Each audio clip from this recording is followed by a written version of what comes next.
Hello class 10th students, जैसा कि आपको याद ही होगा कि कल हमने फर्स्ट फ्लाइट जो आपकी बुक है इंग्लिश की, उसका एक पोएम डस्ट ऑफ स्नो जो कि रॉबर्ट फ्रॉस्ट द्वारा लिखी गई है, ये हमने कल कर लिया था। आज हम दूसरी पोएम, इसे भी रॉबर्ट फ्रॉस्ट ने ही लिखा है, इसको समझेंगे। तो चलिए देखते हैं क्या क्या बातें रॉबर्ट फ्रॉस्ट इस पोएम में आपसे कह रहे हैं। Some say the world will end in fire, some say in ice. कुछ लोग ये कहते हैं कि दुनिया का अंत आग से होगा, यानी कि सारी दुनिया जो है बहुत गर्म हो जाएगी और फिर सब उसमें जलकर भस्म हो जाएंगे। और सम से इन आइस, और कुछ कहते हैं कि पृथ्वी इतनी ठंडी हो जाएगी कि पूरी दुनिया पर बर्फ़ जम जाएगा और फिर सारे जीव जंतु मर जाएंगे, उनमें इंसान भी है। From what I have tasted of desire, I hold with those who favor fire. अब क्या है, डिज़ायर को एक सिंबल के रूप में पोइट ने इस्तेमाल किया है। और वो क्या कहता है कि अब मैं अगर जैसा मेरा अनुभव है डिज़ायर के लिए, या डिज़ायर जो इच्छा होती है इंसान की, आपको पता है कि इंसान की इच्छा जो है वो कभी ख़त्म नहीं होती। हर समय एक चीज़ पाने के बाद वो दूसरी, फिर तीसरी, फिर चौथी, फिर पाँचवीं, हर चीज़ के लिए उसकी इच्छा बढ़ती जाती है।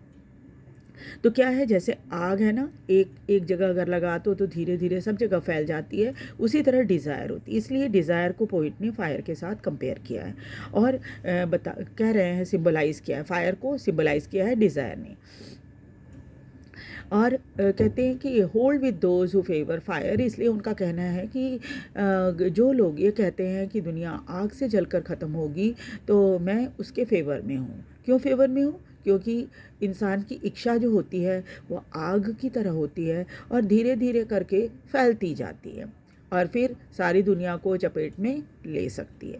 जितने आपने देखे होंगे, बहुत सारे ऐसे वॉरियर्स जो थे वो अपने देश में रहकर संतुष्ट नहीं थे। धीरे धीरे करके उनकी इच्छा इतनी बढ़ने लगी कि पूरी दुनिया पर मैं कब्ज़ा कर लूँगा, और उसके बाद वो अपने देश से निकलकर दुनिया के दूसरे देशों पर अटैक करके और उनको अपने कब्ज़ा में लेने की कोशिश करने लगे, है ना। हालांकि वो कभी ऐसा कर नहीं पाए, बट उन्होंने करने की कोशिश की। तो इंसान की डिज़ायर ऐसी ही होती है, वो क्या करती, आग की तरह भड़कती रहती है और हर समय इंसान जो है उसको अपनी डिज़ायर को पूरा करने के लिए वो कुछ ना कुछ एक्सप्लोसिव करता रहता है।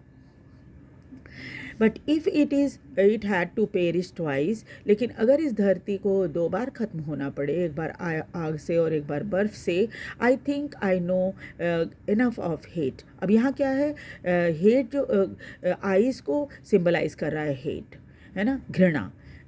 अक्सर आपने ये शब्द घृणा जो है वो सुना होगा। अक्सर इसको कोल्ड बिहेवियर में काउंट किया जाता है घृणा को।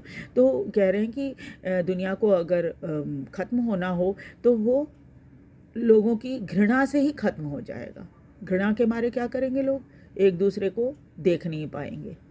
ठीक वैसे ही जैसे आइस क्या होती है, धीरे धीरे करके पूरी दुनिया को ठंडा कर देगी और फिर क्या होगा, कोई नहीं बचेगा इस दुनिया पे। Is also great and would suffice. तो पोइट का कहना है कि ये आइस भी ना काफ़ी है आपके इच्छा को। एक तरफ क्या है कि आपकी इच्छा को दिखाता है, घृणा आपकी एक इच्छा होती है। तो क्या है, ये दोनों एक दूसरे से रिलेटेड भी हैं, हेट एंड डिज़ायर। ठीक है, डिज़ायर जो है वो आपको बढ़ावा देता है, हेट जो है वो भी आपको बढ़ावा देता है, लेकिन विपरीत दिशा में, दोनों अलग अलग हैं। ठीक है, और फिर क्या होता है कि ये दोनों ही जो है निगेटिव क्वालिटी होती है और ये दोनों क्या करते हैं, अंत में डिस्ट्रक्शन का कारण बनते हैं। तो इस तरह से क्या है कि ये जो डिस्ट्रक्शन है ये आइस से भी वैसे ही होगा जैसे डिज़ायर से होगा। तो और इनको लगता है कि ये दोनों ऐसी वजहें हैं जो कि इस दुनिया को ख़त्म करने के लिए काफ़ी हैं। तो इस तरह से पोइट जो है वो क्या करता है, आपको ये बताने की कोशिश करता है कि जो ये दुनिया है वो एक न एक दिन इंसान की इन्हीं इच्छाओं के कारण और उसकी घृणा के कारण ही ख़त्म हो जाएगी। अब चलिए देखते हैं, जैसे मैंने एक बता दिया आपको कि ये सिंबल है हेट और डिज़ायर।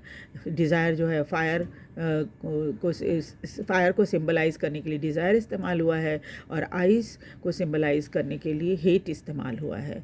ठीक है, इसके अलावा जैसा मैंने कल बोला था, एलिट्रेशन आप ये देख सकते हैं, एक ही सेंटेंस में जब एक वर्ड एक लेटर कॉन्सोनेंट हमेशा इस्तेमाल होता है तो एलिट्रेशन कहलाता है। तो आप देखिए यहाँ पर सम से इस्तेमाल हुआ है, और कहीं पर आपको अगर कोई ऐसा दिख रहा हो तो आप उसे भी एलिट्रेशन में रख सकते हैं। इसके अलावा इसकी जो राइमिंग स्कीम है वो भी देख लीजिए, फायर, आइस, डिज़ायर, फायर।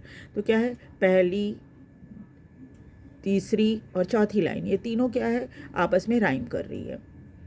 तो हम तीनों का नामकरण ए कर देंगे। हमने कल भी आपको बताया था कि प्रोनाउंसिएशन सेम रहने से एक ही जो सिंबल है वो आप इस्तेमाल करोगे। तो यहाँ पर ए हम इस्तेमाल कर रहे हैं इन तीनों को रिप्रेजेंट, तीनों लाइन को रिप्रेजेंट करने के लिए राइम में। और सेकंड में क्या है, बी, आइस, ये बिल्कुल अलग से ही प्रोनाउंस हो रहा है। उसके बाद क्या है, आप वहाँ से अब नीचे आ जाइए, जो सेकंड पैराग्राफ है 5 लाइन्स का, उसको देखिए। पहली लाइन आइस एंड ट्वाइस, तो क्या हुआ, ये दोनों राइम कर रहे हैं, तो आप दोबारा से इसको बी का नाम दे दीजिए। फिर क्या है, I think I know enough of hate, यानी कि ये बिल्कुल ही अलग है, ना ये फायर से, डिज़ायर से राइम कर रहा है, ना ही आइस से राइम कर रहा है। तो आप इसको एक नया नाम दे दीजिए, see. To say that the destruction of ice, ये क्या होगा, ये फिर से आइस आ गया है, तो हम इसको बी, इसका नामकरण करेंगे, यानी ट्वाइस, आइस, है ना, सफाइस। ये तीनों जो हैं क्या कर रहे हैं, सेम प्रोनाउंसिएशन है इनकी, तो आप तीनों को बी बी बी का नाम दे सकते हैं। और उसके बाद फिर है इज़ ऑल्सो ग्रेट, तो ये किसके साथ राइम कर रहा है, ये हेट के साथ राइम कर रहा है, हेट एंड ग्रेट, है ना। तो इस तरह से क्या है, इसको आप एक नया नाम दे दीजिए।